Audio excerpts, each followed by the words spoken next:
People be talking and talking and trying to talking to me, yeah. My mind like get that money, make opportunity for me, yeah. People be trying to talking and talking and talking to me. My mind like get that money, that money, the green, yeah. No, it ain't about the guap, but I think about it. No, I ain't about to stop. I think about it, yeah. Implemented and I concentrated, and my mind's concentrated. Constantly making, and you constantly hating. One thing about me, yeah, I'm constantly naked. Know what I do, and yeah, my baby girl, she constantly shaking, and she attorney. And she'll turn me, that booty so fat. Be walking down the hallway and my neck be turning. Looking at me, it be hurting. My motherfucking heart, looking at me. Don't you curse one more time. Boy, don't you start. I'm trying to be far, I'm trying to be smart, but actually intelligent. Go on my mind, be relevant. Use what I do and delegate everything that I do to the settlement. Settle it. It is all in the fact that you walk on the asphalt in your mind, and sometimes you delegate. But just like the asphalt, your asphalt is your asphalt. So fall on the ass fault. I mean, what do you mean when you kinda got lost? I'm about to give you a GPS. I'm about to show you the BAC. Yeah, we don't really stress, but this is the relay team. Actually, we make you your best, the better bureau. Like this is business. I'm about to get it 'cause I got the check. Yeah, I'm talking blue, I'm talking red, and I'm talking you. I don't do nothing, baby, I'm just purple. I told you it hurt you because everything goes in Urkel, but baby, you lose every time you not trying to learn from all of your bruises. If you do that, then bitch, you will lose. Man or woman, you could just choose it. One thing about me, I do news it. I spray your ass and pop it like news it. Look, one thing about me, I do my music. I've been stupid, acting that shit, but I had to lose it. People believed it, looking at me. No, I'm not Jesus. Everybody need to go in their blood. Bitch, you got some demons. I've been looking at parasites. Yeah, I got these eyes looking at you. You about to paradise. Did that shit twice. You didn't even live your life. You walk with your knees. A zombie, you don't even know who you be. You think that you got power that's fake. Trying to bless people. Why they just sneeze? Nigga, you fake with your motherfucking life.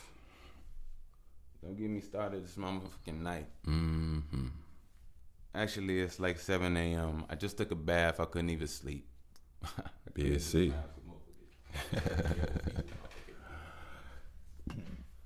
Da-na-na-na-na. Da-na-dun, da-na-na-na-na. Da-na-dun, da-na-na-na-na. Da-na-dun, da-na-na-na-na. Da-na-dun, da-na-na-na-na. Da-na-dun, da-na-na-na-na. Dun dun dun na na na na. Dun dun dun na na na na. Dun dun dun na na na na. Dun dun dun na na na na. Dun dun dun na na na na. Dun dun dun na na na na. Dun dun dun dun dun dun dun dun dun dun dun dun. Ooh, I didn't peak like Pica de Gallo. I feel like no, I'm not a high hope. I'm about to understand no Bible or no high hopes can stop me. I understand that this origami, just like art, just like smart, just like far. Oh my God. Okay, where's the quasar? I feel like it's left in space. I feel like I'm left in make. Okay, okay, all right. Welcome back. Welcome back.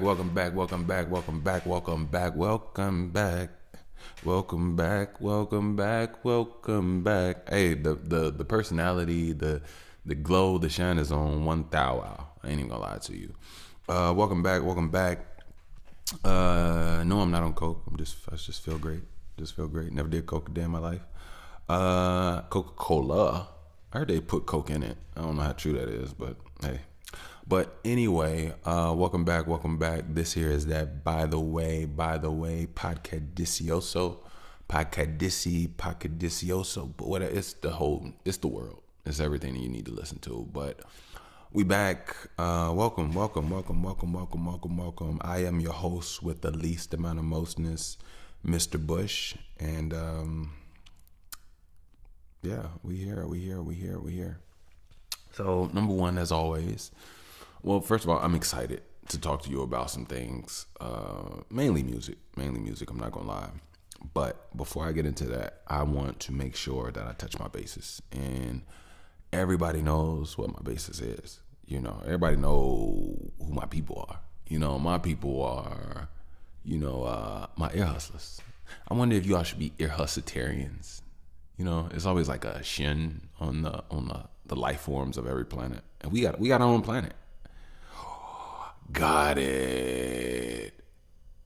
My ear hustlers are BHCians.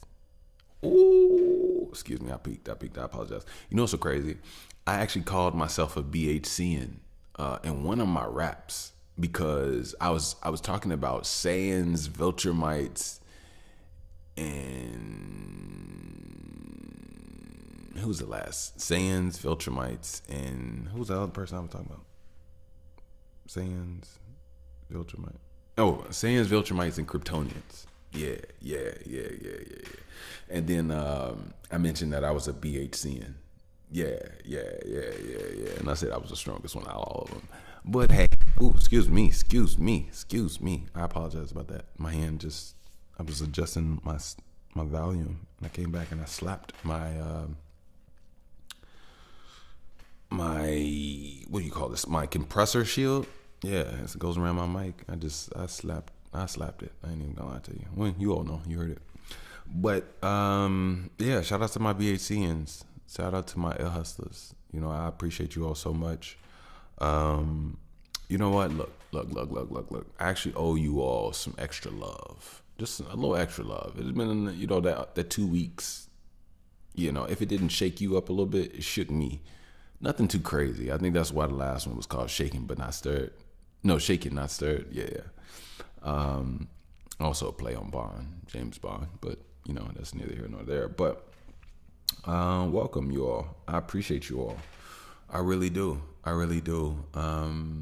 Lately this year has been different already. It's so funny. It seemed like the year tried to start off with some negative bullshit. It seemed like it, but it's turning around. You know what I mean? My last 2 years have been very tough, you all. Like very tough.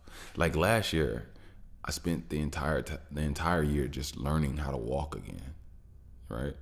And then the year before that, I was juggling the year before that, I got into three car accidents.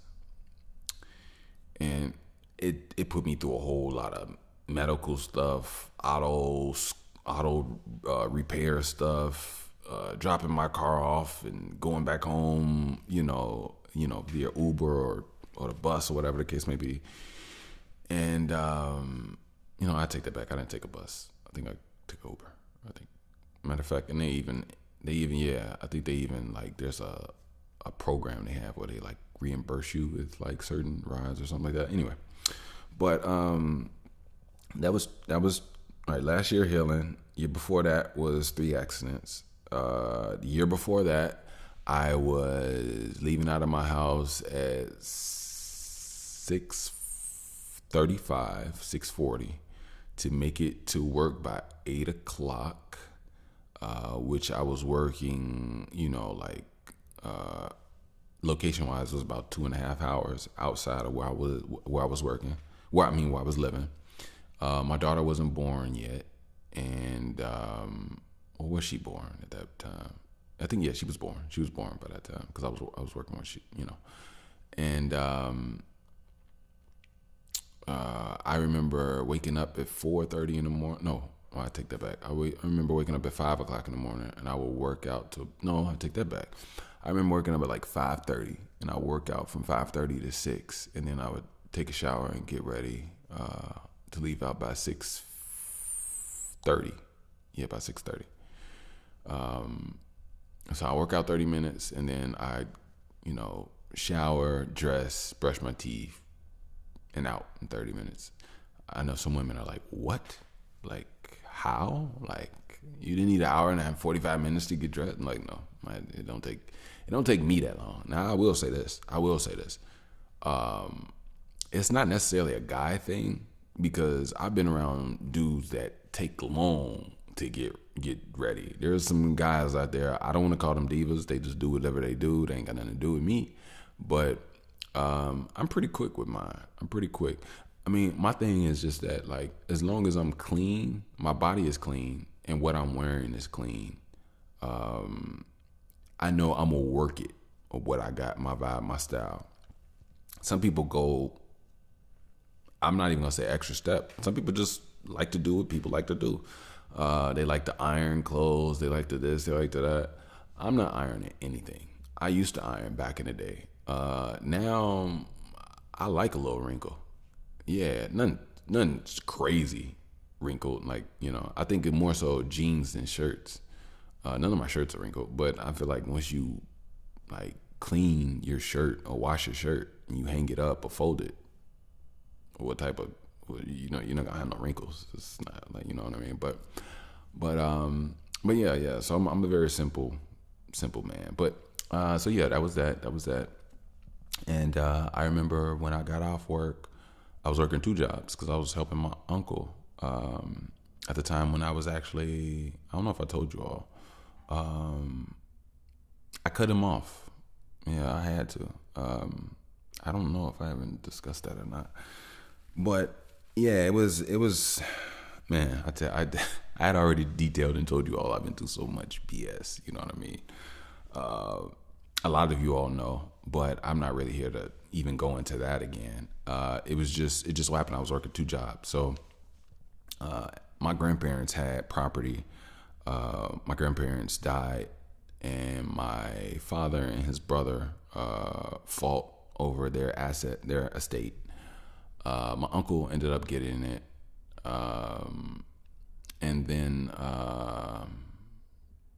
now mind you, I grew up working on these buildings since I was able to walk and grab stuff. At that age, I was with my grandfather, with my dad, grabbing whatever they asked me to hand them. And then eventually I grew up and I just was working on the building doing certain things. Like, I remember high school, everybody else was doing like certain stuff and like hanging out and stuff like that. And I remember I was working on our buildings with my family. And to see that all that is gone and taken away is pretty crazy. But what happened was, just to give you a brief reiteration, me and my, I don't even want to talk about that because it sounds like I'm not complaining. Everything that happened to me happened for a reason. So I initially want to say sabotage, but really it's the perfect setup layup. And my life hasn't even really exploded off into greatness yet. I just feel like it's going to happen very soon. But the thing is that, my father almost basically sabotaged my life, my childhood, right? He didn't treat me like I was of his. He didn't treat me like I was him. He treated me more like an enemy over time. But anyway, long story short, a lot of that really affected my upbringing and my ability to garner stability on my own, and as well as like, college, stuff like that. It's like my household was not preparing me for a future. It was preparing me for pain, and it was preparing me for punishments. And that's just what my childhood was, to be honest with you. I'm not even gonna lie to you. But in doing so, I'll never forget from, being kicked out of my house. And mind you, I graduated from high school. Mind you, I'll tell you this. I went to 2 high schools, and I was kicked out of my house, not of high school. I was kicked out of my house from both, and it was for nothing. There was no drugs, I was never in a gang. I was respectful, listening. It was just, I don't even know what it was. It was just, you know what it was? I know what it was. I know what it was. It started to get to the point where, I don't know if I ever told you all, but my pops was the type to like want to control you, you know? And my thing is like, I will be respectful to you and I'll love you. I'll be enjoyable around you, but you're not gonna tell me that mustard is good on my food. You see what I'm saying? Like, you're not going to overstep certain mental boundaries, because at that point I don't have no free will. At that point I might as well not even live. You control this body. Here, you take the heart, liver, lung, toes, everything I got. You be this person. I could go back to heaven. I ain't got to be in this motherfucker. Like, you know. But and there is no heaven. It's just the universe. Energy gets cycled all around. But anyway, and if it is a heaven, maybe there is. Who knows? I always say this right here could be our oasis. Like, yeah. But anyway, that's neither here nor there. So one of the reasons me and my uncle fell out was because after I graduated high school at the age of 18, I didn't go to college like everybody else. I had set up a job with UPS that started in June when I graduated from high school in May. And a lot of my peers, they went off to college in that fall. Mind you, in high school, I made the basketball team. I was on the French. I was not on the French team. I was in the French club. I was a different type of person. I'm not even gonna lie to you. In high school, this was my stuff. I was friends with everybody. I was on the basketball team. I was not on the soccer team, but I was with the soccer team. I'll tell you what I mean by that. So basketball practice was like maybe a little bit more like 45 minutes to an hour after school. For some reason, I can't remember why. Not all the time, but anyway, I remember the soccer team had a earlier practice than before my basketball would start, and I'd already be at school. So in order to get like extra workout and extra training, I would do drills with the soccer team. So I went to the soccer team, a lot of Hispanic dudes, a couple black dudes, not that many. And I went to the coach and I was like, well, obviously the coach already knew I was on the basketball team. And I remember I went to him and I was just like, I just asked, like, do you mind if I train with you all? I don't have to, I don't want to step on nobody's toes. Funny. But soccer, kicking, running, stepping on people's toes. Anyway. And he was like, yeah. And it was nothing ever official. It's just I was able to work out with them. So I'd work out with them. I would miss every now and then if I had something else to do. But and that way it wasn't like held against me because I wasn't necessarily on the soccer team. But the thing is that like those little dudes, man, they're something else. Those soccer players, they're like, soccer and basketball are completely different. But I would say that they made me a better basketball player. Yeah. And it's so funny because I was like right now I'm 6'4". I think in my high school year of high school, my high school year of high school.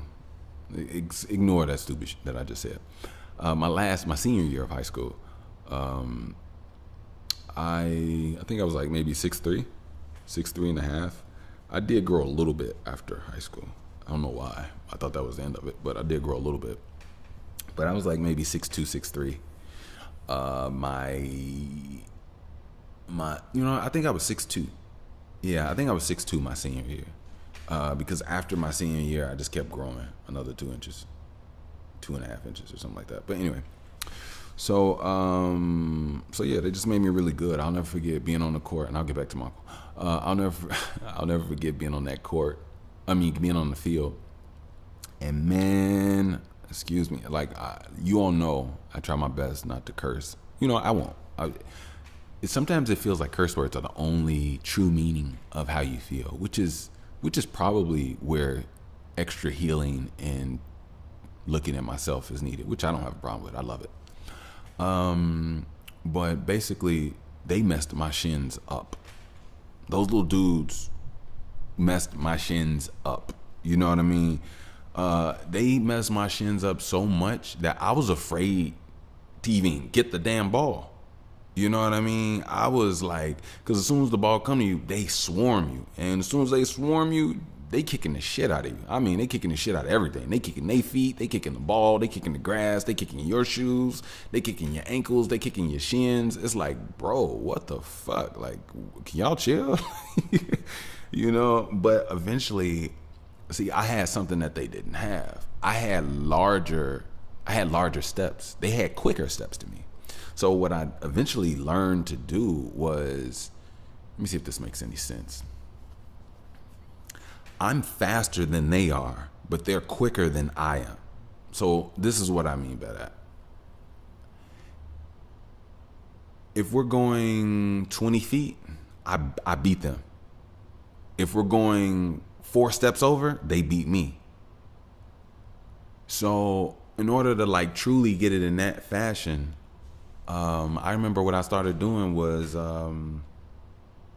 when the ball would come my way, I would do a slight tap just to like, get the control of where I want to go.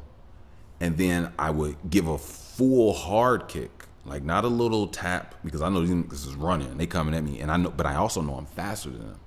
So I would do a nice strong kick towards where I want the ball to go, and then I would just take off. And as I took off, they couldn't keep up with me. I was way too fast for them. My legs were longer than them. I'm way taller than them. And just on top of it, my body is moving way faster than them. Even if I was their height, I'd still be faster than them because, I was just faster than them. It's hard to explain. So that's the way I started to like get a little better and started to flow with the soccer team, and I had fun. I really did. I have fun. I really did. Those guys are amazing. I don't know what or where they are right now, but yeah. You know, it's so funny and so weird. I don't know if this is actually ironic because I just saw a highlight of him on YouTube. So I went to school and I was on a basketball team with a guy who went to the NBA. And, it's so funny. It's so interesting because it makes you look at your own skill to a degree. Like, it makes you wonder where you really were, right? To a degree. And I know I was dope. I know I was good. I was good. Like, don't get it twisted. But we had a lot of good guys. No, I ain't gonna say a lot. We had a good, decent squad. We just had ego issues, and we had people wanting to be. Yeah, we had people ego stroked by, the coaches. A lot of stuff was going on. But one guy that what I was saying was on the team who's doing pretty well for himself right now is Robert Covington. I think I said his name right. Robert Covington. Yeah. And it was. I remember the first time I saw him on. I don't watch NBA like the team. Like I don't watch NBA like I used to. But I think I saw like a highlight or something they put on over YouTube. It was like a YouTube video of his highlights or whatever. And I remember I was watching something else. No, I know what it was. Maybe I was watching a game, but it wasn't a game. I was watching a game on YouTube. I'm just a YouTube fanatic. Anyway, and I was watching a game, and then I saw him on the court, and it threw me off because I'm like, he looks familiar, but I couldn't piece it together. And then I pieced it together, and I was like, oh, I went to high school with him. That's pretty crazy. But that's something I actually just found out in the last year. So he's been in the league. It's so funny. He's been in the league for a while, and I never even knew it.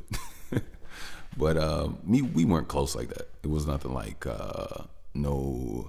it was like no brotherhood or friendship. To be honest with you, I didn't really mess with anybody on my team. I think we were all cordial.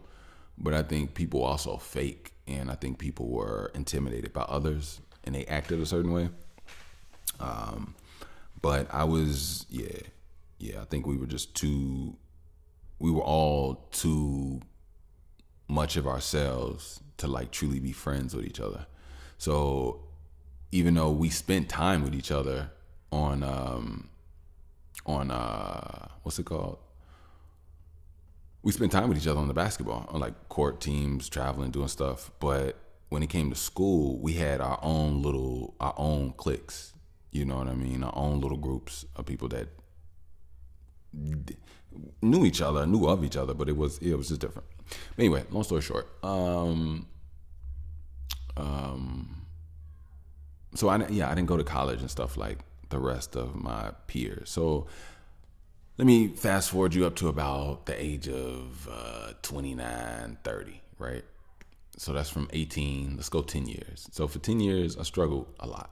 I struggled really bad. And I still struggle a little bit after that. I would say I'm still in the cusp of it now. I know it's about to end, but I'm thankful. I'm thankful for my journey. I have nothing to be mad or upset about. But anyway, I struggled for 10 years. I've had all types of jobs. I did all types of little hustles, as legal as I possibly could. And I did everything that I possibly could, And I remember one time, I'll get back to my uncle. Matter of fact, this is on par. It's all adding up to it. It's all adding up to it. I swear to God it is. When you understand what I tell you, you understand what I'm saying. So when I was 24 or 25, I got a place on the north side of Chicago, and I had 2 roommates. And I had two roommates. And I had just recently got a job, which had just opened up some things because I was working at another job, which was taking too long. It was too far away, and I was going to school at the same time. It was a lot. So I remember. Let me get back. I almost forgot what I was talking about. So I'm up north, and I got a job. I'm working at an insurance company, and it sucks because after I got the job and I got the apartment, I was told that the job was seasonal, right? So I had been working for like maybe 4 or 5 months at this time. And then tax season, it was taxes, my bad. Wait, was it taxes? It wasn't taxes, it was insurance. Yeah, it was insurance. It was an insurance company, yeah. And enrollment, that's what it was. Enrollment season was starting to end. So they were cutting back on people. They were only going to keep like maybe a few of the team instead of the whole, And I got let go. I got cut. And I'll never forget, I had moved from the south side. So I'm up on the north side now. I'm like, oh man, I'm going to lose my place. I'm going to be homeless, so I'm going to have to move back in with my mom. And things were really bad. I didn't know what I was going to do. Eventually, I did have to move back with my mom because I couldn't afford the rent. So I went to my dad, and I asked him, my I'm just going to say throw a number out there. Let's say if our rent was $1,500, let's say mine was $500. I asked him for $500, right? So my dad told me, he was like, how about you come to my church and, we'll talk. I'm like, okay, all right, cool. So I think I made it out to his church on a Sunday, and he basically had a meeting with his, what's it called? He basically had a meeting with his church, I guess, congregation, a few of the leaders there, in a room with me, right? And my father attempted to degrade me and like humiliate me, right? And he had obviously been talking negatively about me to them, because they were talking to me like I couldn't be trusted, and like I have a substance abuse problem, and they were just acting very weird towards me, which I didn't understand. I didn't understand at all, because I went to that church with him, never caused any problems, ruckus, or whatever the case may be. And but what's so funny? As I grew older and I got older, number one, my father had got kicked out of that church. They stopped messing with him. But as I got older, I realized what type of person would bring their child in front of a community to destroy them. And it's so funny. I'll never forget. I remember right after they told me no, they would not help me. I remember right after that, my dad was just casually talking, and he talked about how they helped a woman with her rent. I guess just some random woman that came to the church. And I was just thinking, like, it didn't matter. But anyway, long story short, that's when I was 25, 24 or 25. I think I was 25. Yeah, I was 25. Because when I moved, was I? I can't remember. Maybe I was 25, because I think I was with my ex before that, and I'll never forget. My ex came over to visit me like 1 or 2 times. Yeah. But anyway, long story short,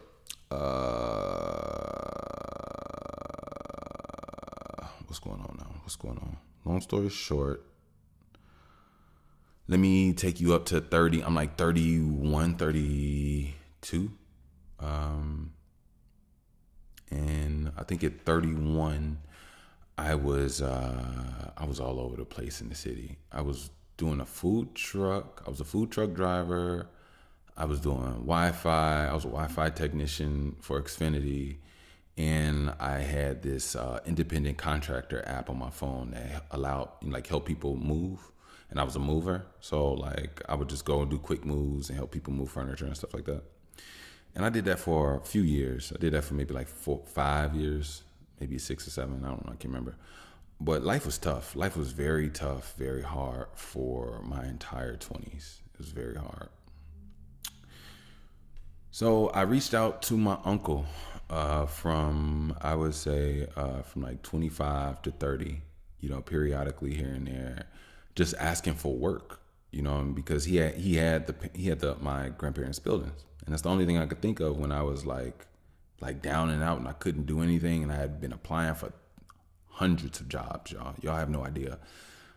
Even to this day, I applied for so many jobs back in the day that sometimes, even now, randomly, I'll get unfortunately, we went with another candidate, and I'll still get that. And I applied to those jobs years ago. I'm talking about 4, 5, 6 years ago. And I still sometimes get unfortunately, we went another route. But so yeah, it was I would get a little work with my uncle just to put some money in my pocket, pay my phone bill, and while I'm continuously looking for other jobs, other work. And eventually I asked my uncle if I could just be the building's manager, if I could help out with, and I let him know I'm struggling keeping employment. It's not on me. It's just the way the economy and everything is going. Plus, my uncle saw and know that I've been working on the buildings my entire life, and he knew my aptitude. He knew he never had a problem with me. My uncle never spanked me, whooped me, had any problem with me, never stole nothing from him, never broke nothing, never touched too much stuff, nothing. I was probably the greatest nephew that you could probably have on some real shit. But anyway,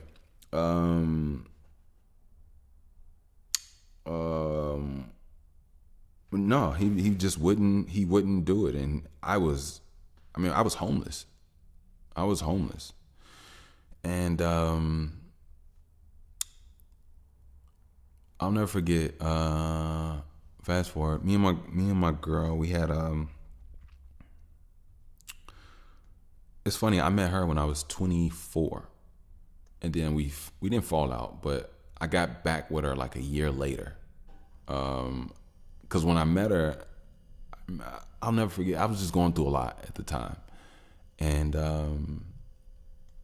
yeah, it's actually a story with that. To be honest with you, I want to go into it, but that one's a one. That's one for the books. That's what I'm gonna say for a book. I'm not gonna go there. But what I will say is this: when my girlfriend was pregnant, luckily I had just got a job offer, which I was telling you I was waking up early going to that place. At that time, you know, she wasn't working anymore. And I didn't want her to work, you know, I didn't want her to work now if I could, but, so I'm the main man. I love that position. I'm not even gonna lie to you. Being able to pay, you know, my mortgage and gas and our phone bills and take care of it. Like I appreciated that. I really did. But the thing is that things were still a little tight for me based off how much money I was making, right? So I hit on my uncle again, and I asked him, like, you know, I told him, like, man, I got a baby on the way. I'm trying to, you know, blah, blah, blah. If you have any work, which I've done perfectly on any work that we've done over the years, if you blah, blah, blah, I would love to be able to take on the managership that we talked about. I have a full-time job, but I would like to, I need a little extra just to, you know, make, you know, amends, whatever. Plus I got a baby on the way. So my uncle, he's hesitant and all this other stuff, which I don't understand. Like, you know what I mean? So eventually he's like, yeah, I'll, you know, do it. Now, mind you, once we started, he loved it, which it's like, how is this so possible? But anyway, so one time, out of the blue, now mind you, I had to ask my uncle for work for almost a decade, from like 22 to 32, or 21 to 30, however you want to look at it, you know, periodically here and there. So he calls me at like 5 o'clock in the morning one day. No, he doesn't call me. He texts me. That's it. He texts me at like 4:30, 5 o'clock in the morning. I think it was like 4:30. I don't even think it was 5. And he texts me, and he was asking for my girlfriend's phone number because he had some work that he wanted to hire her for. Now, she's an attorney. And I was like, she was like, nah, she didn't want to, you know, she didn't want to give him her number and stuff like that, which I completely understood, and it was just off-putting. But I thought about it. Here I am, your nephew, and like I stated, you've always had a non-tumultuous, non-bad time with me. You always had good times with me. And you saw me hardworking and struggling. And you saw me like, yeah. Like one time I asked him, I texted him if he could like order me some food. Like I had no food. And I asked him if he could, you know, send me something. I told him the address I was at. And he asked me what I want. And I was like, I told him. It was like some pad thai or something. It was really good. Just nutritious, whatever. And he sent it. And I appreciated that. I really did appreciate that. The other times I just decided to starve, you know. So him being able to reach out to offer my partner a job at just a ease of a notice like that, when I, you know, your own flesh and blood have been by the wayside struggling in life, that rubbed me a certain way. But long story short, I was doing some work for him. A tenant had moved out, left out of an apartment, and left the apartment not crazy. They didn't destroy the walls or anything, windows or anything, but they just left some stuff. So he and they had carpet. So he wanted to put new carpet in, and he asked me if I could remove the furniture and remove the carpet in the apartment. which I did, no problem. I removed the furniture. Now, mind you, I didn't do all this in one day. It took me maybe 5 days to do it. But I removed all the furniture, which was 2 couches and some other stuff. And the reason I mentioned the couch is because the smallest couch that they had was a 3-person couch, and the other one was like a not a love seat, because love seat is 2. It was like a longer couch, basically. So I'll never forget how I struggled that summer. Hot, sweaty, just me and my gloves and a big couch. Now, mind you, I told you I've been working as an independent contractor mover with Dolly, So I know what things cost and what things are, whatever the case may be. So when I took all of the stuff out of now mind you, I took furniture, then I took miscellaneous stuff. Like, it was all types of stuff. And then after that, I had to go around the apartment with a hammer, and with the other end, the hook end, I would loosen up the staples, because there's a special staple that keeps carpet down on the ground. I'm just saying in case you don't know. Not everybody knows. For you all that do know, I'm not mansplaining. I'm just, But anyway, so I'm taking the carpet up. So now, after you take the carpet up, here's the thing. There's this wood, almost like a ruler. It actually looks just like a ruler, that lines around the wall of the entire apartment, for which the carpet attaches to, right? So after you take up the carpet, you have to take those up. But see, the thing is, those are they're stapled in, So you have to break each one. You have to pry each one out. Now there's let's say if it's a foot long, there's a staple in the beginning, the middle, and the end. So you basically prying it 3 parts per one little wood part. So and mind you, it's on the ground. So you're on your knees or leaning, and you have to pry up the whatever. Eventually, I got a good rhythm with it, but some of them can be difficult. Not very hard. They can be a little difficult. But more importantly, it's tedious work. You're gonna be sweating. You're gonna be straining, and you're gonna be you're just gonna be kneeling. Now, mind you, I'm 6'4", so I'm not. Most of the guys that do this type of work are short Mexican guys, if you ask me, from what I've seen that come and do work. But anyway, wasn't complaining. I did the work, and I just got lowballed by him, for the work that I did. You know what I mean? He was literally, he was lowballing me, like for real. He was trying to pay me, something, and I would get paid for that just moving furniture alone. And I did not only moved furniture, I cleaned out an entire apartment. I removed and took out the carpet. I took up the wood staple liners. This was like a multiple day thing. Usually a few people do this. And he was trying to pay me like $300.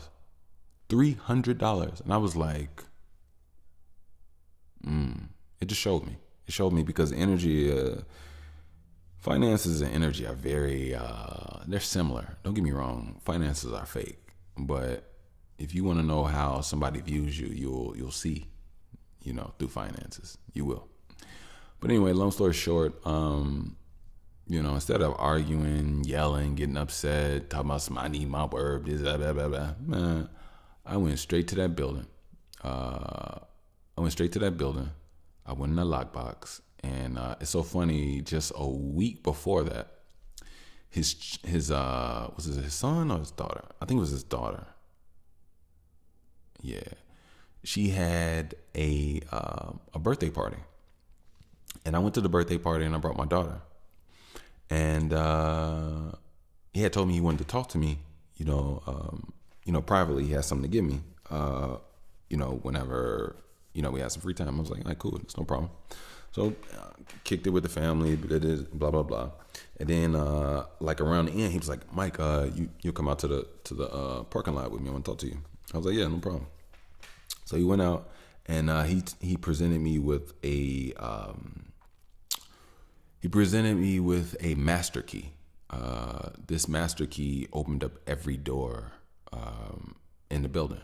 So before I had a key ring with a whole lot of keys on it, right?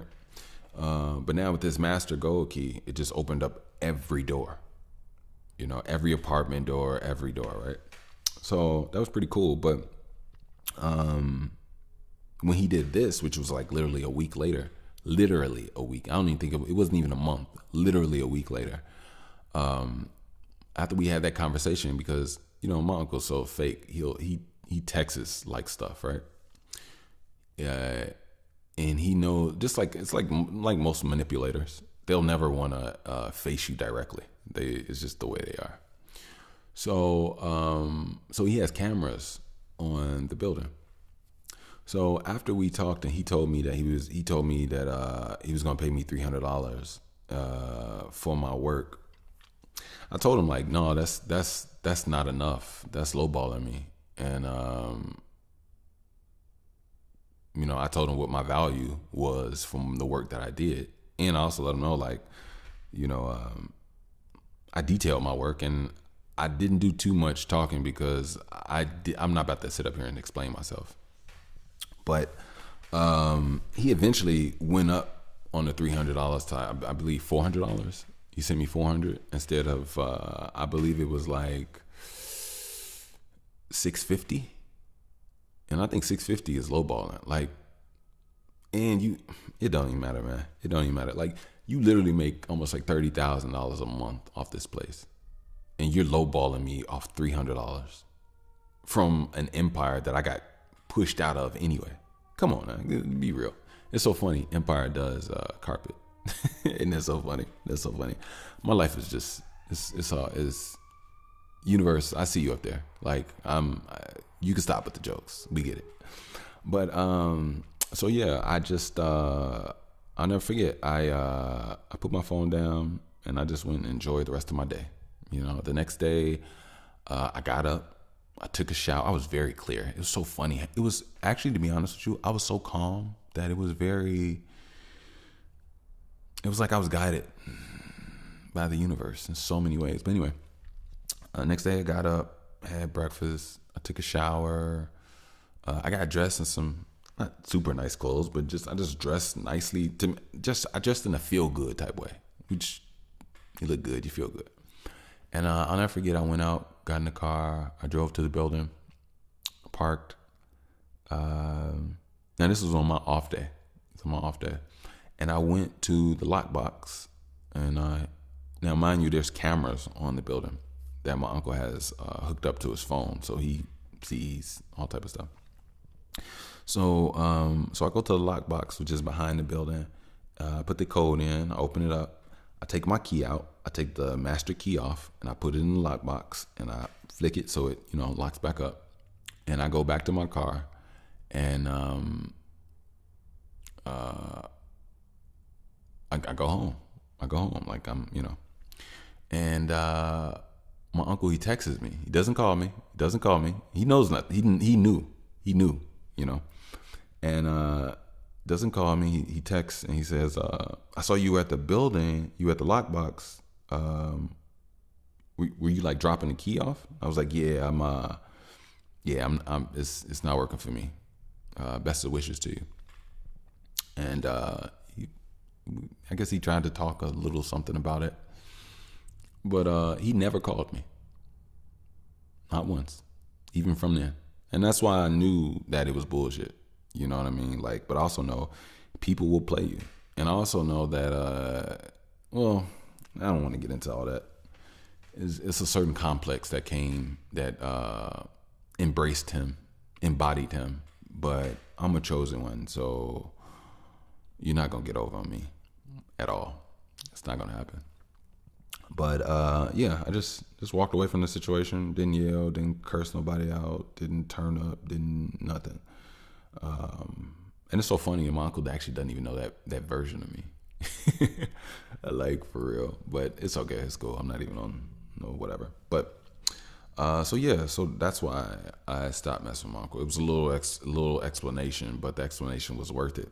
But I felt like every time I detail something here from an understanding standpoint, it's only for you all to know your own life and to not compare it by any means, but to view the truest story, the moral of the story, to see the mistakes and to be able to better yourself from it. You know what I mean? Sometimes life is happening to us, and it's not until you make a change and then you start happening to life, and right now I'm happening to life. I don't have any animosity. I'm not upset, not mad at nobody. But I was for so many years. And I've learned that it eats at you. It kills you. It ruins you. It makes you ugly physically. It makes you sick. It makes your bones break. It makes you brittle. It makes you weak. And you can't hold on to that. You gotta let it go. You gotta let it go. I would say anger. Anger is equivalent to. Do y'all remember X-Men First Class when young Magneto, was going after the guy who basically was the reason why his abilities awakened from killing his mom and making him truly activate.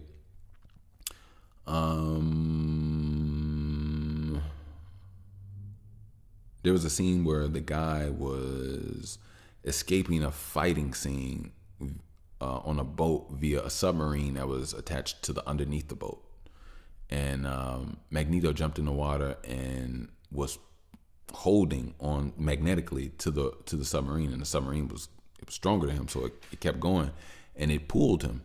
It was pulling him, and he was just flowing through the water with it. But his anger wouldn't allow him to let go. And if then it wasn't until Charles Xavier, jumped in the water, grabbed him, and telepathically told him in his head, "You gotta let go, or he'll drown and die. You gotta let it go." But it's the truth.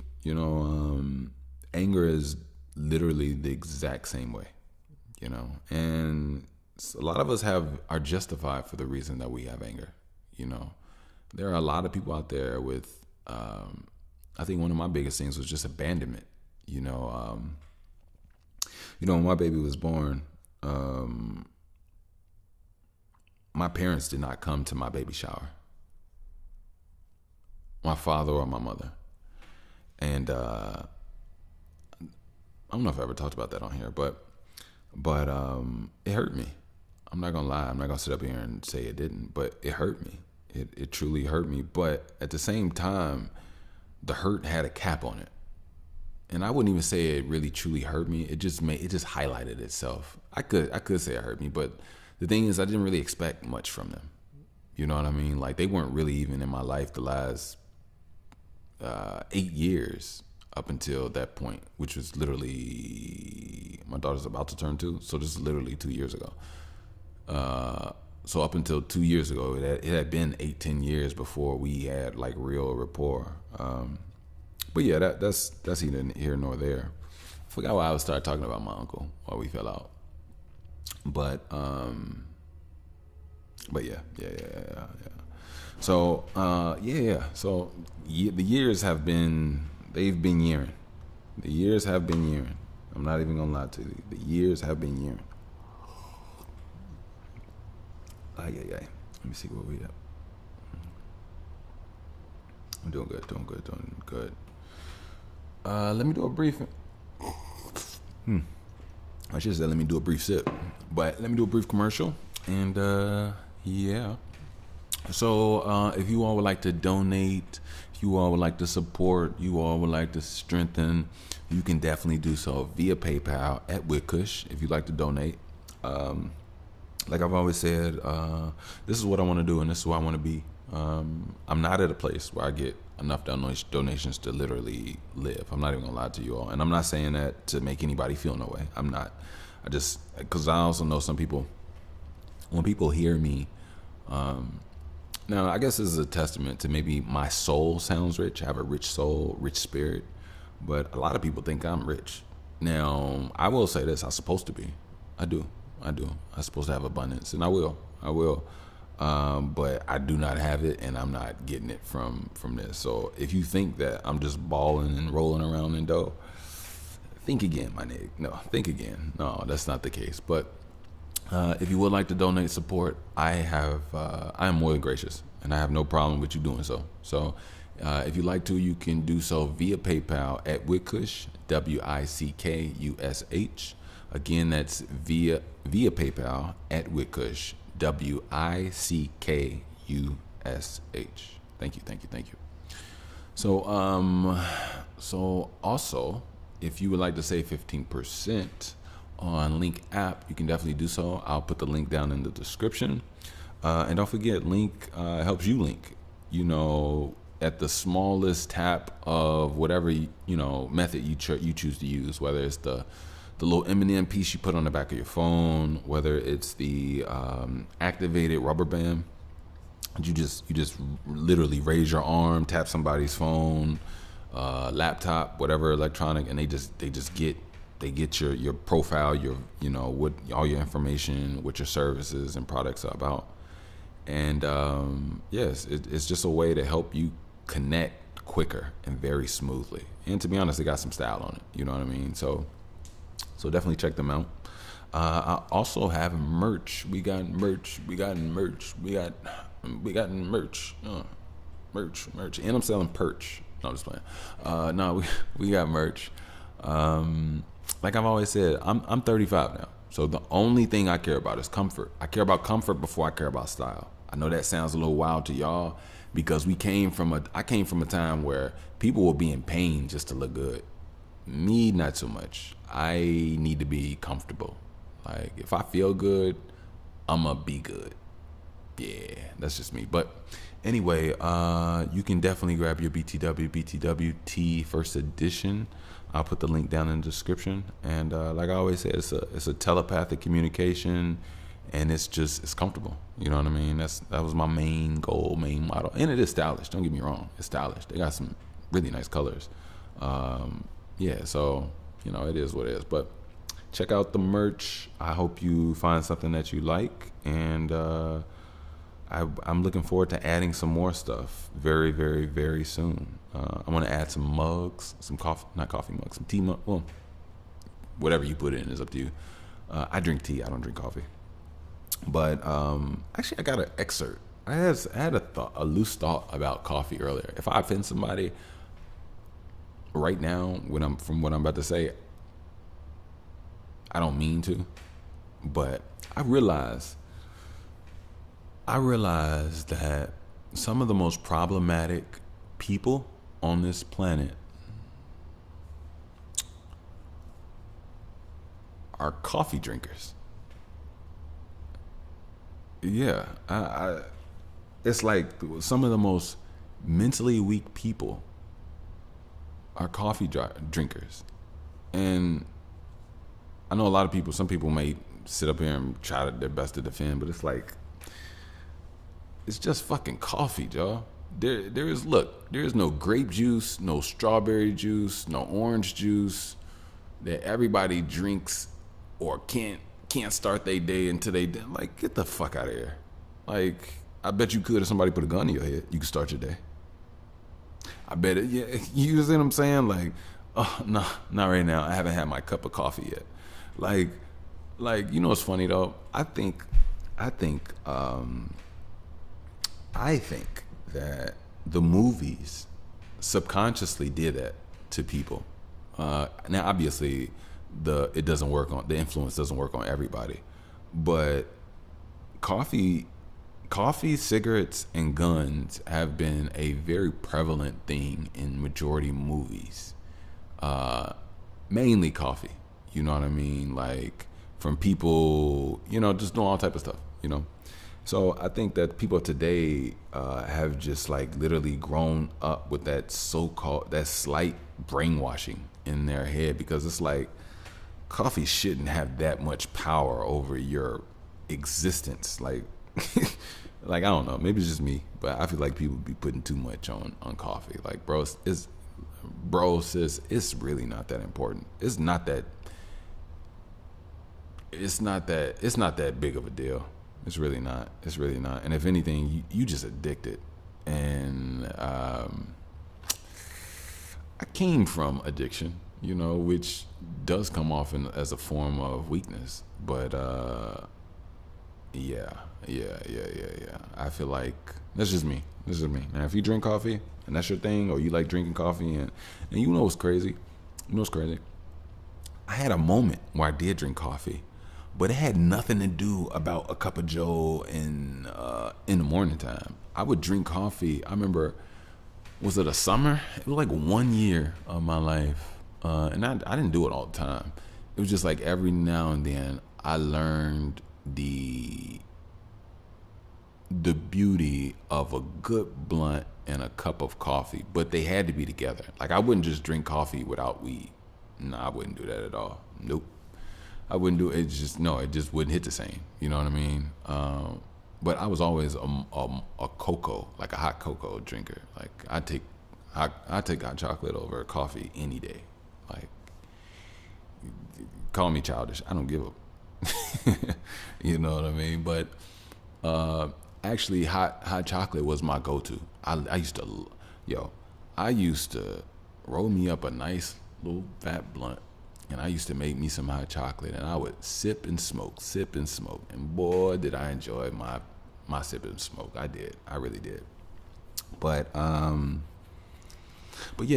I feel like coffee drinkers are mentally weak. That's just me. I'm not trying to be rude, not trying to come at nobody, not trying to be disrespectful. But that's just what I've seen to come to be, but hey. Also, I wanted to talk to you about music. So I got some music coming. I've been working. I'm back in the studio. I've been working hard. I've been doing my thing. I've been getting back in my groove. And I wasn't afraid. It was just, I was uneasy because I had not got back into my groove yet. And I wasn't making music that I felt like was at my level of where I could actually do. But now, it's flowing. I'm back open. And to be honest, I'm probably even better than I was before, but I also got to continue to keep reading. I got to continue to keep building myself, and I'm gonna continue to keep doing that. But yeah, I got to keep feeding myself knowledge, experiences, wisdom. I have to keep, I got to keep having conversations with people. I got to keep learning, and I want to. I'm a philomath. I love learning. I'll be frightened the day I no longer want to learn. That's the day I'm gonna die. Not the day, but that's the time when death will be near. And I doubt that could even exist in me. The way I've always been. And it's so funny. My daughter, oh my God. I feel like she needs her own segment because she teaches and changes me every week, all the time, every day. And sometimes I feel like I need a whole segment on each episode just about how she changes me. But what was I just talking about? She's that same way. She's resilient. This little girl is resilient. Plus, on top of that, she loves to learn. She loves to learn, and she loves to get good and stuff. And she loves to train. She trains herself. I told you all, the first time when she started walking, I'll never forget, she had something in her hand. Oh, she wasn't walking all the way yet. I think she was just taking a few steps. Maybe she was walking.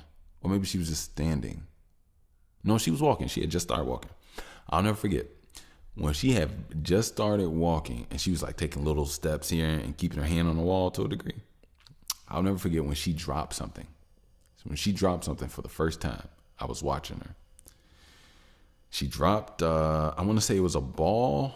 I think it was a little small plush, like little baby toy ball that she had. or maybe it was a sock or something. I can't remember. I think it was maybe something freeform and soft because she was moving around and she got it on her own. But anyway, I'm just going to say it was a ball. I believe it was. So she picked up the ball. Oh, no, she was walking with the ball because I think I gave it to her mom. And she was pivoting and turning, and she dropped the ball, right?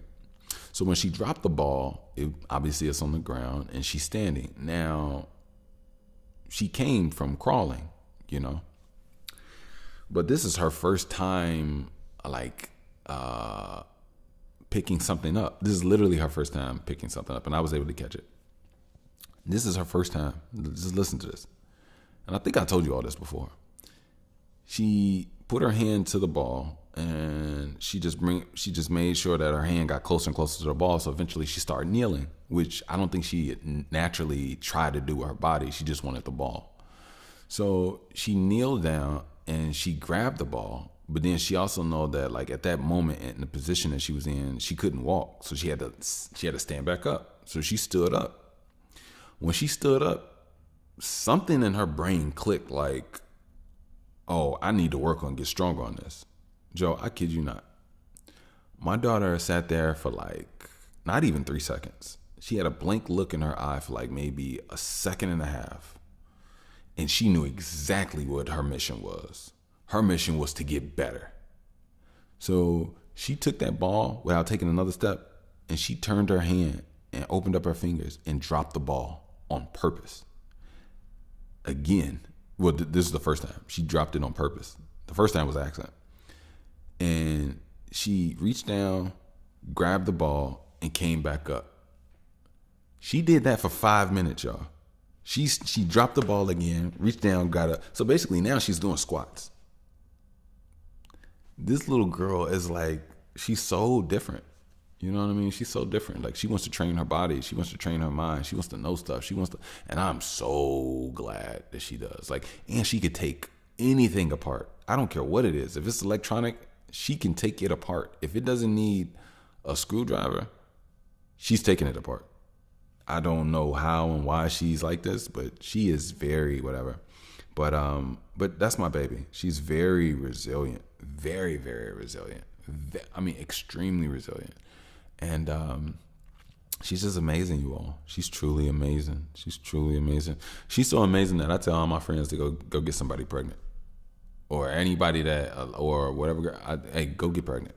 Like, I tell people, you ain't got no kids, go get you some kids. But I will say, you do have to set up. So if you're on your ride, you're on your grind to prepare for them, stay on that grind, because you know they deserve love, they deserve respect, and they deserve. I mean, technically, you can't say they deserve anything. Life is life. It's just the truth. We can sit up here and be emotional about stuff, but that's just basically how we've been programmed to see and want things. But not everything is beautiful and shines in you know, starlight all the time. Some things are nitty gritty, and that's just the truth. You know, some kids are going to be born into turmoil. Some kids are going to be born into dirt. Some people are going to be born in the mud. Some people are going to be born, and some literally born in dirt. You know what I mean? So, you know, it'd be nice, you know, for certain things to happen. But more importantly, I'm really thankful, and I wish nothing but guidance and protection for my daughter. She's been teaching me so much, and she's been teaching me patience. You know what I mean? And one thing about her, like recently now that I'm noticing, like now I don't know if this is because she's sick, but like the last week, I think she's been struggling from like anxiety a little bit. Like, I remember yesterday, she cried a lot of times out of the blue for like literally no reason. Now, she attempted to do it today, but she was also very tired. So she ended up falling asleep, and I had her fall asleep in the bed. And I didn't even put her in her bed. She just slept in our bed. And, you know, she likes to lay on me, lay with me. And when she did this time, I just rubbed her back. You know, I rubbed her back, you know, gently massaged her scalp and her hair. And next thing I know, she wasn't moving no more. She was just like out. And I was like, I looked at, like, what? I had to take a double look. Like, you fell asleep right here? But yeah, she was sleepy. She was out of it, and fell asleep right by me on the bed.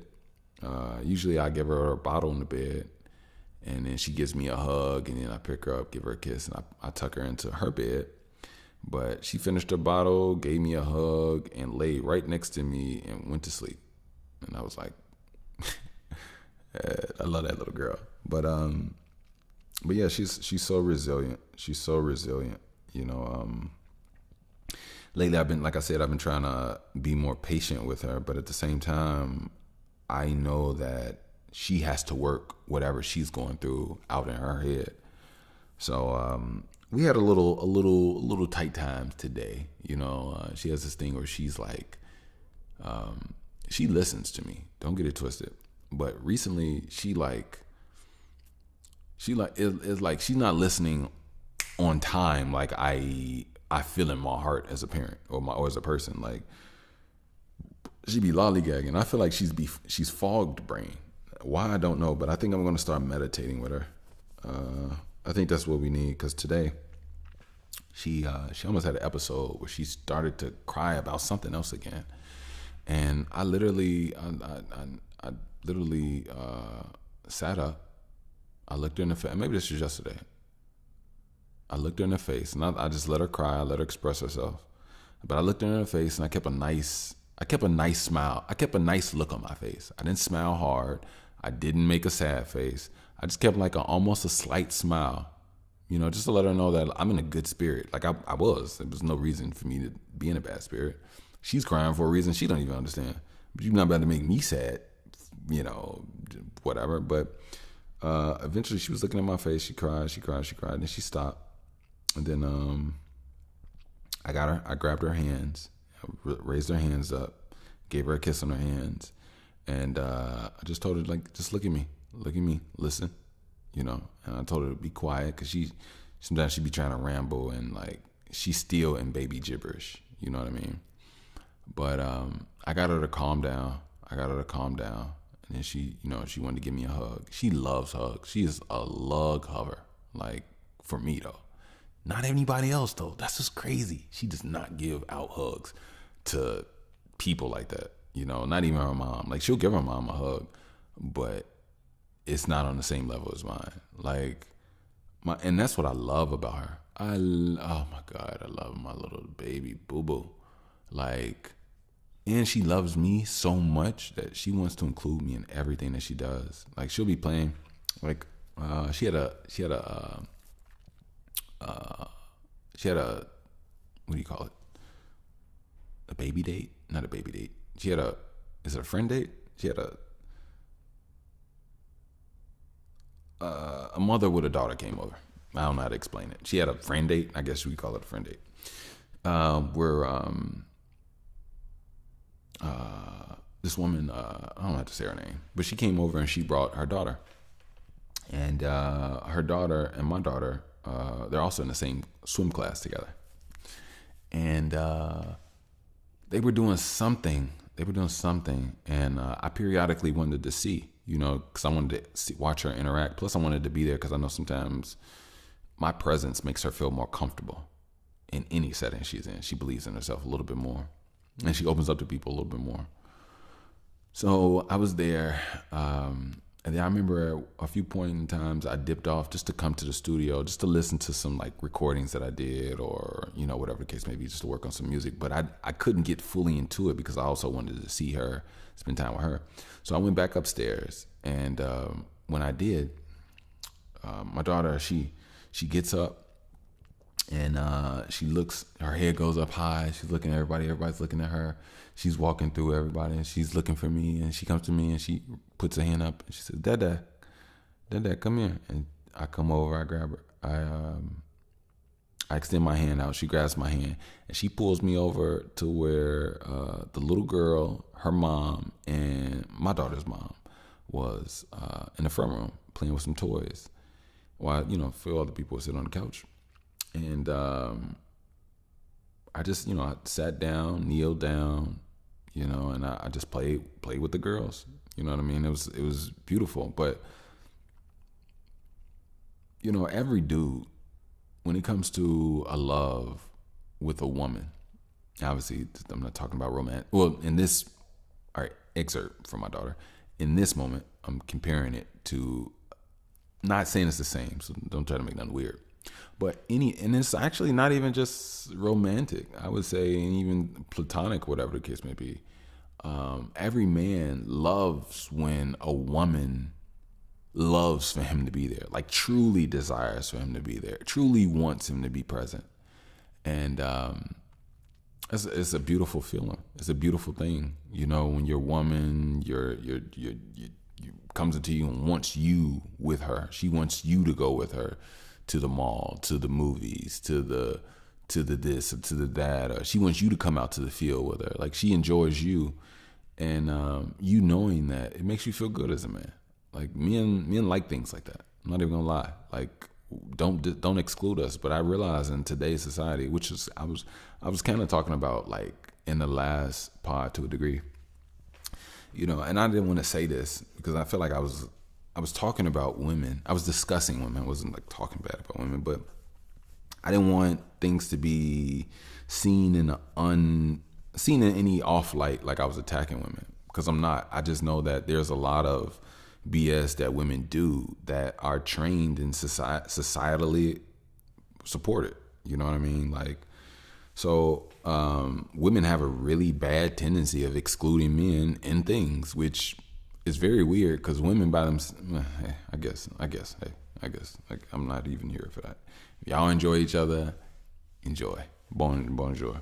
But bon appetit. That's all I can say. But yeah, women are very aggressive in their exclusivity of of what they do. You know what I mean? Like, honestly, there is no such thing as a guy's night out. There is no such thing as a guy's night out. Like, men are not gonna congregate to go out and repel women. Like, that at that point, you might as well just set yourself up for suicide. Like, men don't operate that way, because that's a weird way of living. Only women do stuff like that. And to be honest with you, in so many ways, it almost just like, I think we live in like a tease, hurt your feelings type society, which I don't understand why women do. I guess it's a power tactic. I believe it is, because like, just to go out to deny people when we're all social creatures and you decided to make yourself look the best that you possibly can, sexy, whatever the case may be. And then you go out on a continual basis with other beautiful, pretty women, understanding and realizing what this does, and then just continuing to do so. Now, take attractive men that meet up with other attractive men, that go out and do things that they don't want women to be a part of at all. That's just crazy. Like, I don't think no man is doing that. Like, nah. I think now maybe a few buddies might get up and do a softball game or a baseball game or something, but even still, they not about to exclude women from it. You know what I mean? No, they're not. It's just, if she can throw, she either throw or she can't. She can either bat or she can't. Either way, she's still involved. You know what I mean? But yeah, men aren't like that. Now, there may be certain situations like war or something like that. You know what I mean? But yeah, that's about it. But I don't know. But yeah, we gotta do better. Gotta do better. And don't get me wrong, I don't want to sit up here and seem like I'm talking bad or just chastising women. Men have a lot of work to do as well. A lot of work to do. On all fronts. I'm not even gonna lie to you, on all fronts. It would actually be dope and better, if men get their shit together. I would say the number one bullshit of men is rape. But we're not even gonna talk about nothing else. Like, that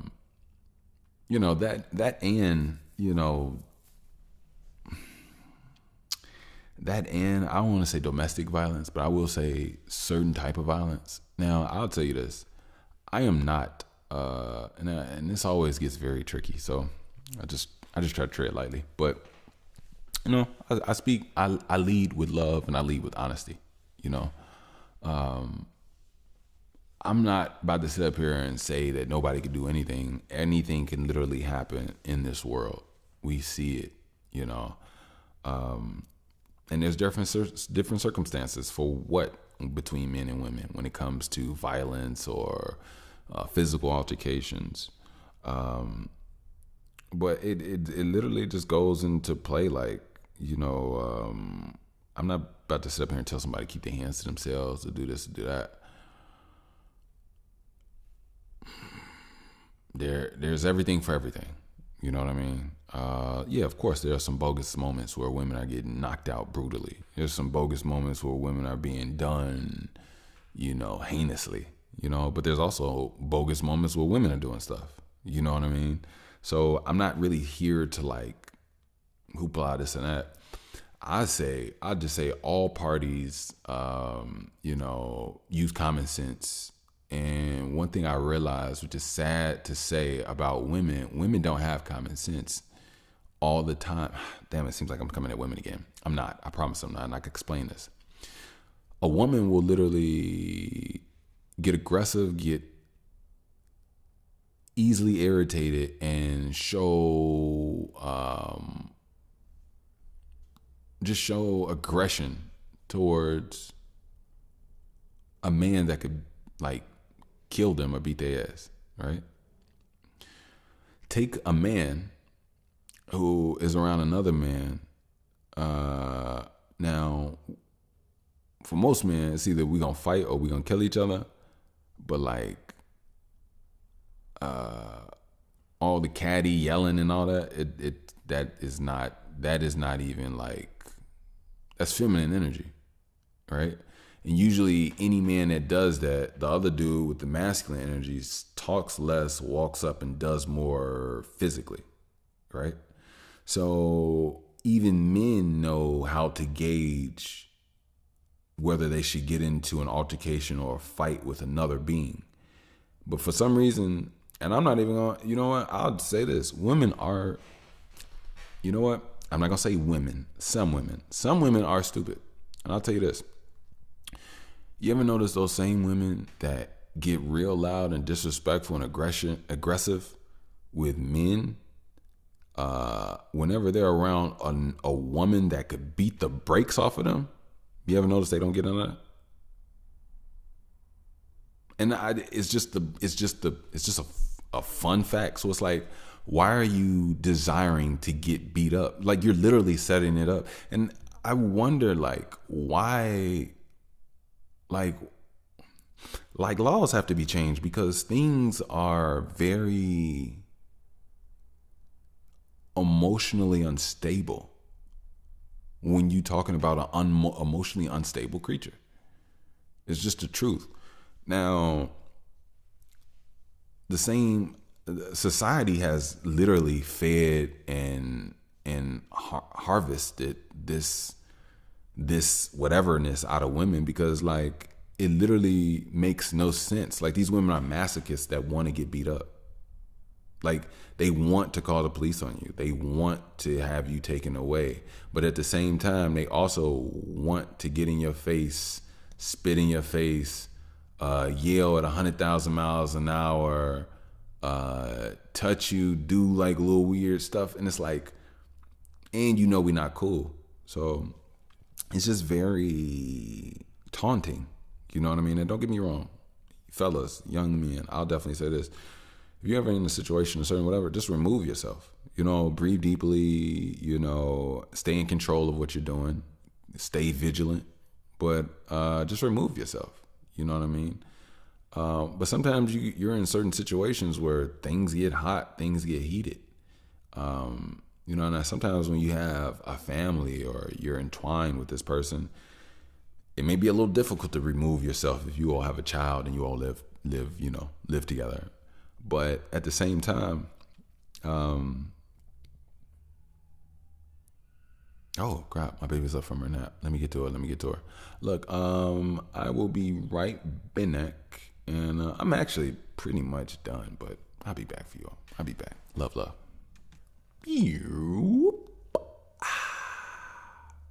Hey, I think at this point I could probably do some like soda commercial. Remember they used to do the 7-Up? Let me turn this down slightly. I feel like I'm not peaking, but I'm up there. There we go. Welcome back. This here is that by the way podcast Disio. So I appreciate you beautiful bunch. I really do. I really do.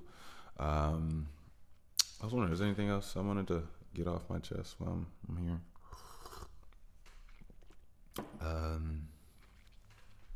I'm not gonna burden you all with my highs and my lows. I will say this though. I'm gonna leave you all on a good note. I mean, what was that? Oh, my baby, she's okay. She's upstairs playing with the people staying with us right now. But and her mom. But yeah, everything's smooth. I just want you all to understand something on some real stuff. It was something about mentality. It was very clear to me not too long ago. But I don't know. I'm trying to think. My bad, y'all. I was thinking about a few things. Existentially, like lately, the last few weeks, I would say, last 2-3 weeks, 4 weeks, I've been kind of like thinking differently lately, in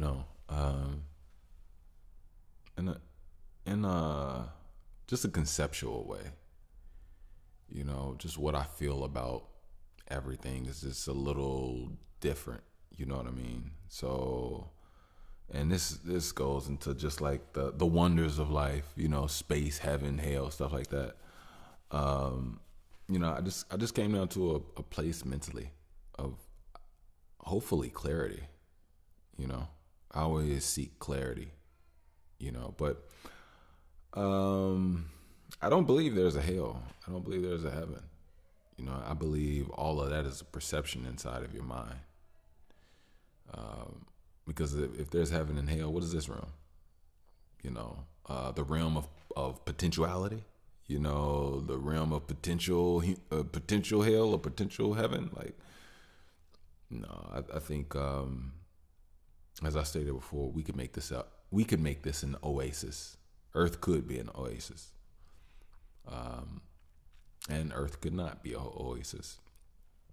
But, I don't know. The whole concept of heaven, whole concept of heaven, it's very not making sense. You know what I mean? Like, think about it. In heaven, do you have a body? In order to have a body, your body must die, right? In order to have a body, your body must get hungry. You get hungry in heaven. If you have a body, you can get scraped. Can you get a bruise in heaven? Can you feel pain in heaven? You know what I mean? Like, I don't know. Or I don't know. Well, I do know. I just don't. I don't believe in it. I don't believe in it.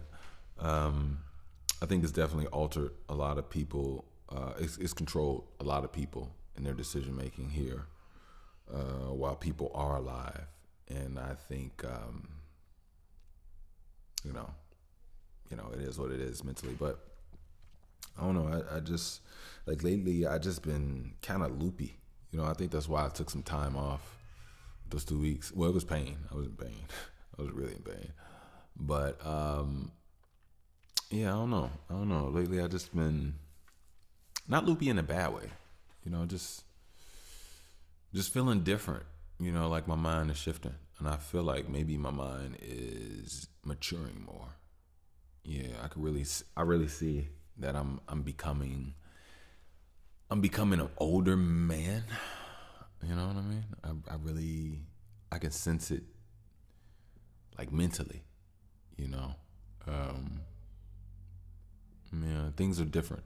Like even my sense of feeling, it's more grounded now.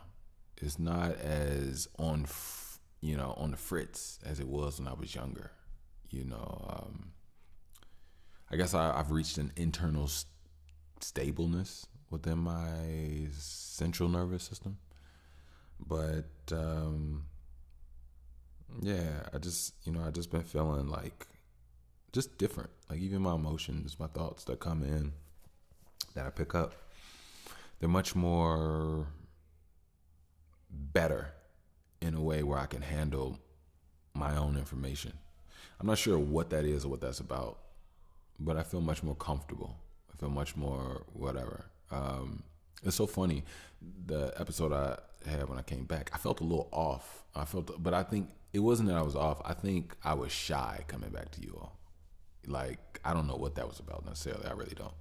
But I was a little shy coming back, which is very weird. I'm literally in a basement in darkness. Well, I got a candle. Shout out to my candle, burning, trailblazing the way. But this is my atmosphere. This is what I like. This is how I like to work. Like even when I make music, I'm not around a lot of people. It's not a lot of lights. I'm in the basement, and I got a candle. You know what I mean? I'm doing me, and I that's what I like. You know what I mean? So, excuse me. Ooh. But yeah. So, but more importantly, I guess this whole mentality thing and the mind of things, it's just been making me, just put me in a different place. I will say this though. My desire to truly be stable has increased exponentially.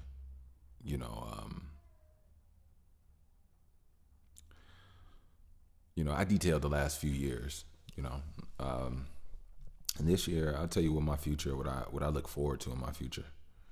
In my future, I look forward to meeting some beautiful people that have a role in my path, that have gorgeous talents and skills that play a role and play a part in my talent and my skills. And when combined, a powerful yet positive remedy is created. I would like to make beautiful music, make beautiful music, music that makes you feel good about life, music that makes you feel life. You know what I mean? So, I think that what I want, what I see, is me doing shows. I would like to do shows. I would like to perform. I like to go on. I don't even want to go on tour. I would like for people to want to have me to perform, and I'll perform when I am able to, how I feel. Like, I don't want to get on some tour and just burn myself out. I want to enjoy my life. I want to find me a nice place to live, and I want to set up where I go and how I do it, and I don't want to overwhelm myself. You know what I mean? I don't care if I do 3 shows a week, or just, whatever the case may be. I feel like sometimes that could be a lot to some people. I don't know. But I don't care if it's 1 show a week. Like, I want to be able to be an amazing father. I want to be able to be an amazing person. I'm not going to say fuck my kid, but I care about my life. I do. I really do. I care about my life. I care about the pain that I've experienced. Although I have prioritized my daughter's existence just because something innately inside of me it guides me to do so, which I have no problem with. My daughter she is me. You know what I mean? She is me moving forward in a time where that will supersede the body that I'm in now. You know what I mean? So she is definitely in mind, but a lot of what I am and what I go through and what I've been, I never want to forget. I never want to forget. And she can't forget. It's in her DNA. You know what I mean? She was born June 2nd of 2024. And she's not even 2 yet. She'll be 2 this June.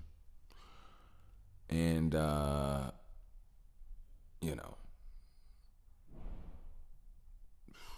12-year-old me with a big black laundry bag full of all my clothes and everything that I own. Jumping from and transferring from bus to bus. How long ago was this when how long was I 12? This is 2002. 2002. So 2002 is 2026 now.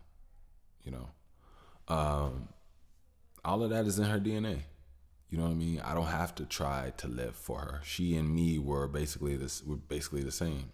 She's a genetic anomaly of mine. It's an offspring. I don't know if I said that right. But so mentally I've just been really motivated, but also really tired. Last couple of weeks I've been like yearning for restoration.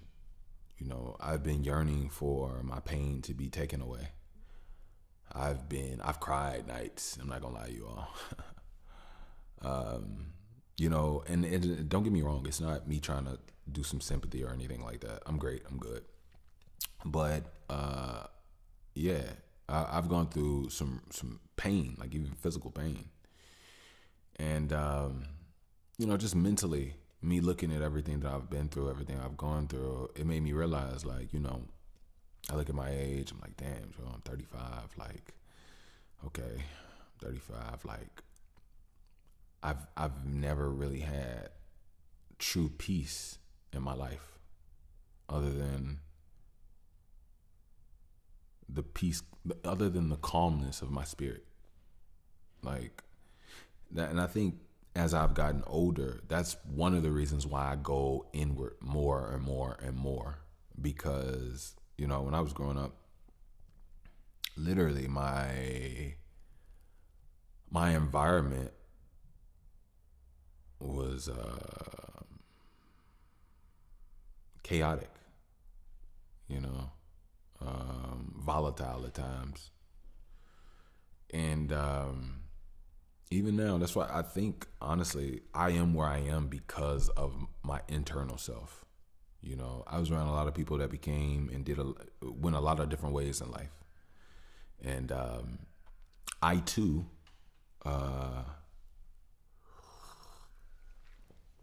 felt emotions and felt ways and saw influence. The only thing is just that, like, it never really got to me, in those forms, those fashions, like influence. Anything influencing me as far as like anything, I knew what I wanted to, I knew who I was my whole life without actually realizing it. And I think that saved me a lot of BS in my life. It saved me time, it saved me a lot. But at the end of the day, I will say this: no matter what it has done for me, it feels like it's not enough. I look back and I be like, okay, I didn't have no teen pregnancy, no teen murder, no jail time, entire life, no record, not on papers, And don't get me wrong, I'm not demonizing anybody that is in those situations. I've been around a lot of people that have, so I'm not making you whatever. I'm just saying I haven't.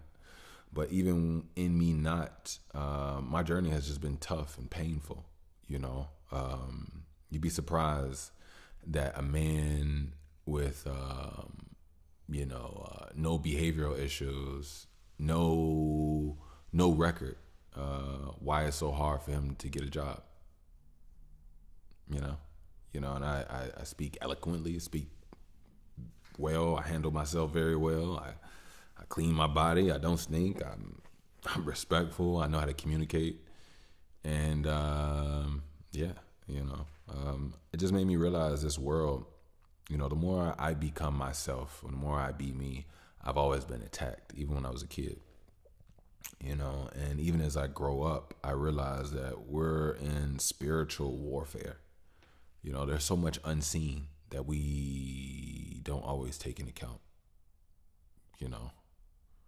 There's waves and energies and things, moving things and plays behind the scene that, we just don't always see. We just don't always know or understand.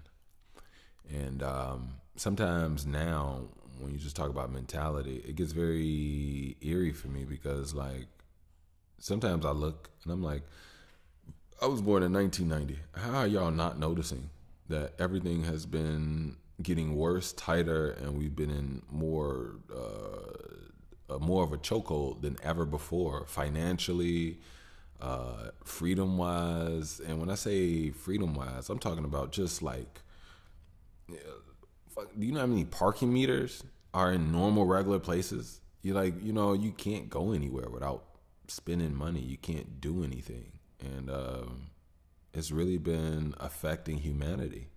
You know what I mean? It's been making men all about the bag, disregarding certain aspects of themselves, but, just becoming cold-hearted, emotionless, not feeling the vibes of life and just all about the money, And then it makes women the same, all about the money, For them, it comes off a little worse because it's like, it's basically like prostitution culture at this point. If you ain't even got no money, we can't even talk. If you ain't got no money, we did it. You know what I mean? And it's very weird because, even the people without money, they still don't seek reality, like realness, and the people that won't even acknowledge people without money, they don't even care about the realness. And the realness in general is what the dollar can't do. You know what I mean? Or when things fall, what can you live off just one crisis, a piece of, magnanimous chaos can just throw you and your whole living thing off completely. You can have all the dollars in the world. The only thing you're gonna use them for is to burn them to heat yourself. You know what I mean? And, building homes, irrigation systems, growing plants, trees, fruits, taking care of our body, understanding, knowing things, hydroponics, being able to create a self-sustaining fruit and vegetable garden just from a dugout pond with water and fish. You know what I mean? Like creating ecosystems that you and your family can live off of land. And also creating defense mechanisms, learning how to get back to forging swords. Not only just something so old, but even newer, updated sense of protection. I think we need to actually know how to do more with scientific chemicals, explosives, whether it be hand lasers or guns or whatever the case may be. But I think it's extremely time for us to truly develop and truly be these humans or these people that we claim that we are and the cavemen have never been. You know what I mean? If we're so all of this, because the delusion of Americans is asinine, to be honest with you. But no, there isn't much of all that. We so much smart and beyond those. No, where we've degraded, we've downgraded. I'm not gonna lie, we've downgraded. People back in the day, let's put it like this. People back in the day may not have known linguistically all the words and this and this and that, the shit that don't make no sense, but they knew how to fish. They knew how to travel. They knew how to move around. They knew how to survive. They knew how to live. They knew how to hunt. They knew how to protect themselves. They knew how to drink water. They know how to fish. They know how to what plants and things to eat and whatnot. You know what I mean? They learned how to weaponize certain natures to benefit, just their overall life expectancy, family, bloodline, all of that. So you take 100 Americans, 2 people from each state, just random whatever, and put them in a forest or a jungle together. They're going to not work together. They're going to argue. They're going to fight, and then they're going to get hungry and eat and kill each other. But yet we claim that we're all this because we have smart technology that tells us what it is that we. Oh crap! What in the world? I just poured literally on me in my face. I didn't even do that. I'll clean that. Don't worry about it. But yeah. So we have to really take into effect that you got to get past this big headedness. You know what I'm saying? It's time. Now I will say we do live in a great time. We live in an amazing time. We live in an amazing time where if you're patient but yet consistent with yourself, you can teach yourself to get out of certain holes. And with the proper resources, you can definitely invest in yourself to learn more and to know how to actually, go off of the real, what actually matters. But, currency, finances, they're really just controllants. There's a time, my mom used to say it's a time and a place for everything. And if you think about money and you think about you, in order for the system to work, there has to be a time when you have money and a time when you don't have money. Like, you get paid every 2 weeks. You know what I mean? Like, there's a reason why there's a time when you don't have money. And that time makes the society and the world go around. And then the times when you have money, it makes the world go around because you generate it. You push it into the spinning machine. You know what I mean? So everything is everything, man. It's kind of weird. You know what I mean? Kind of weird, but just mentally, I've just been in a place where I'm still trying to learn and figure things out, but it's a little bit more manageable. You know what I mean? It's a little bit more manageable. Yeah. But anyway, look, I'm gonna get out of here. I'm not gonna keep you all. I'll give you all one more commercial and I'll get out of here so you all can do whatever it is that you do. I don't know what it is that you all do, but whatever you do, make sure you do it to your best. You know what I mean? That's real talk. So my project, guess what? So my last album, I actually just put it out on SoundCloud. I hit a jackpot on Discord. So basically, I don't know if I told you, I think I did. My account has been upgraded to you all get this. I got unlimited uploads now. Oh yeah, it's about to go down. So what I did was I uploaded Pain Made Me. I released that earlier this year, beginning of this year. I want to say February, possibly January, but I believe it was February.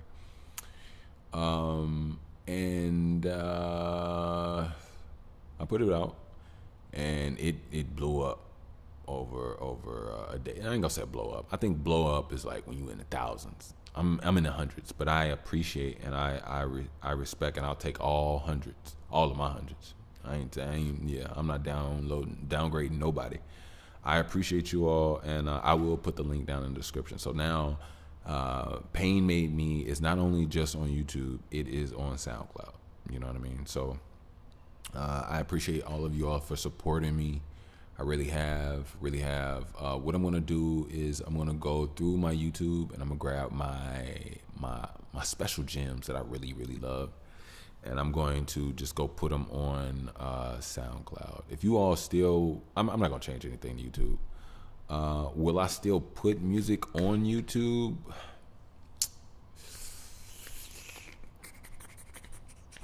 I'm not sure. I think the thing is, this is what's funny. Once people know of you and your music, then you should be everywhere. So there's a good chance that I will, but it probably won't be as fast as SoundCloud. You know, I think I'm a lean on SoundCloud a little bit more musically. Now my pod will still be shot out to YouTube every Tuesday, so that's still weekly. But yeah, so ever since they did that, I'm putting out projects. I'm putting out music. I have to, even stuff that I've been sitting on. So what I did was, what did I do? What was my phone? Not only did I put out Pain Made Me, I went back and uploaded another album as well, a little project I did. It was, I forgot what it, I didn't forget, it's about to come up.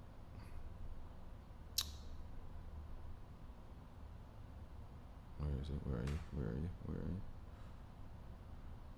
Oh crap, I need to plug my phone up. 3%, jeez. Oh, Body Full of Light. I don't know why I couldn't think of that. So Body Full of Light I put out at the end of last year.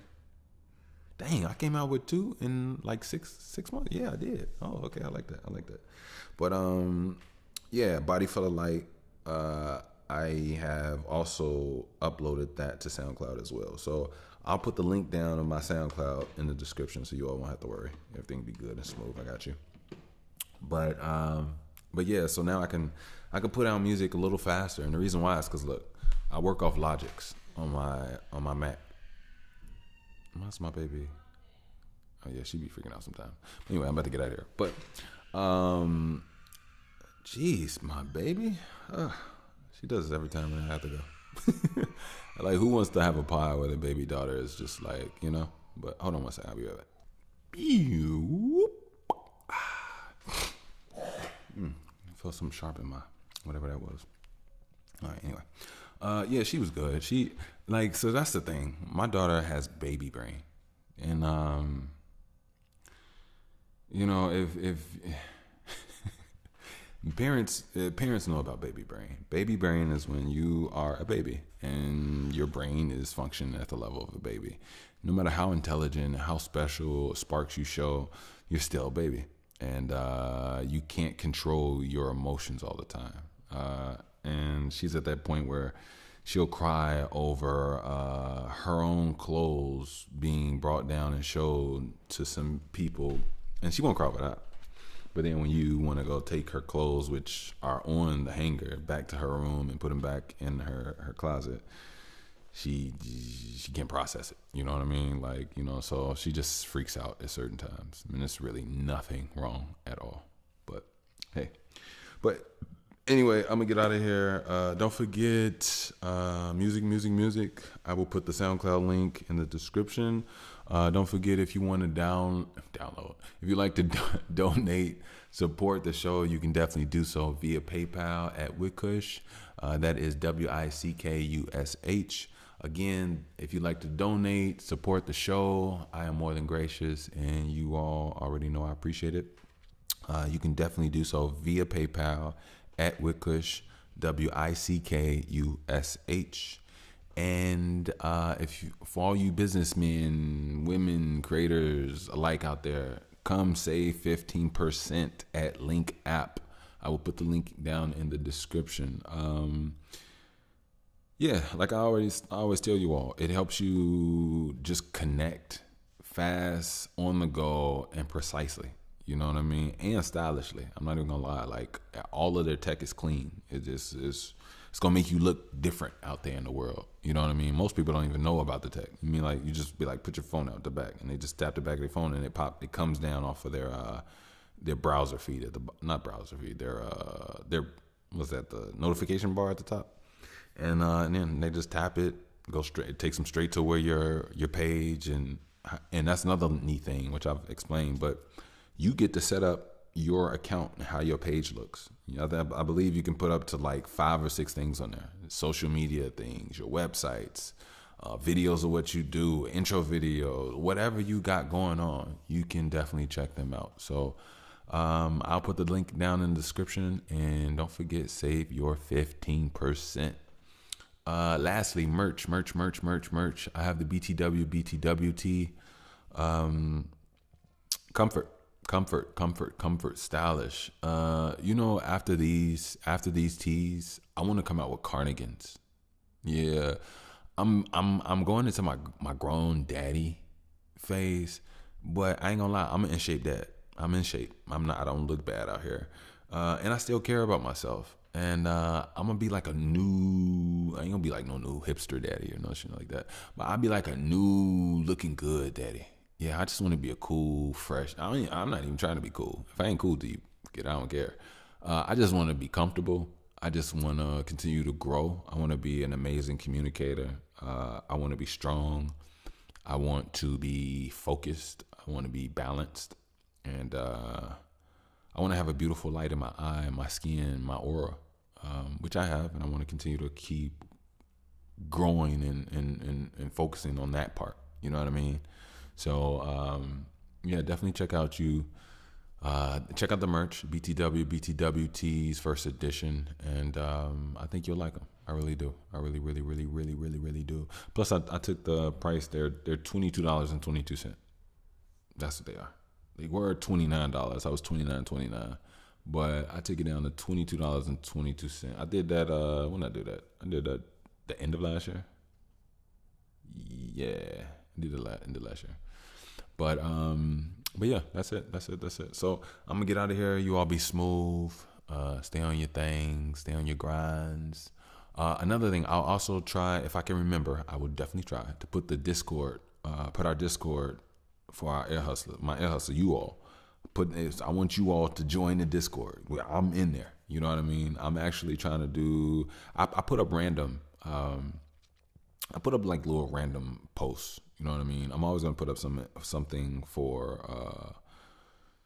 I'm always going to put something of like inspiration up for you all. But I also shoot off the weekly pod to that same, that same thread. So we'll all be in there. I'll be in there. Whatever you put, I'll definitely check it out. Especially if you're Elsa. I mean, obviously you are if you're coming there, whatever.